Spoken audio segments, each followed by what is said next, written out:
11 जुलै 2006 मुंबईच्या इतिहासातला सर्वात काळा दिवस। कारण याच दिवशी मुंबईच्या पश्चिम रेल्वेच्या उपनगरीय लोकल गाड्यांमध्ये 7 साखळी बॉम्बस्फोट झाले होते। या घटनेला आज 20 वर्ष पूर्ण होत आहेत। मात्र त्या भीषण संध्याकाळी हा बॉम्बस्फोट ज्यांनी स्वतःच्या डोळ्यांनी पाहिला त्या अनेकांच्या मनात आजही त्या आठवणी ताज्या आहेत। या स्फोटामुळे 187 जणांचा मृत्यू झाला तर 817 जण जखमी झाले। गेल्या वर्षी मुंबई उच्च न्यायालयानं या प्रकरणात विशेष न्यायालयानं दोषी ठरवलेल्या सर्व 12 आरोपींची निर्दोष मुक्तता केली। त्यामुळे या हल्ल्याचे दोषी कोण हा प्रश्न अनुत्तरितच राहिलाय। दरम्यान या निमित्तानं पश्चिम रेल्वेकडून मृतांना श्रद्धांजली वाहण्यात आली आहे। त्या हल्ल्याबाबत मुंबईकरांच्या आठवणी काय आहेत आणि सध्याच्या सुरक्षेबाबत मुंबईकरांना काय वाटतंय पाहूयात।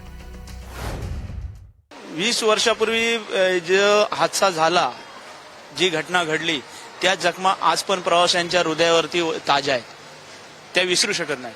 आज या गोष्टीला 20 वर्ष पूर्ण झाले। त्या 20 वर्षामध्ये पहिलं आपण सफर करत होतो, प्रवास करत होतो, त्या दृष्टीने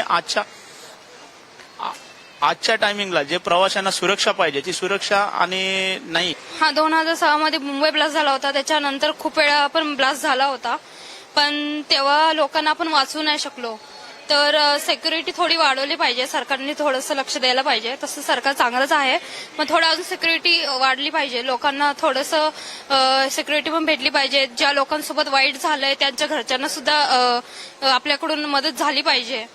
तर आता तर आपण त्या लोकांना फक्त भावपूर्ण श्रद्धांजली देऊ शकतो आणि ह्याच्या पुढे आपण त्या लोकांना परत ही गोष्ट होऊ नये त्यांच्यासोबत किंवा कोणाच्या सोबत असं होऊ नये, त्यामुळे आपण प्रशासनाने काळजी घ्यावी, एवढंच सिक्युरिटी वाढवावी।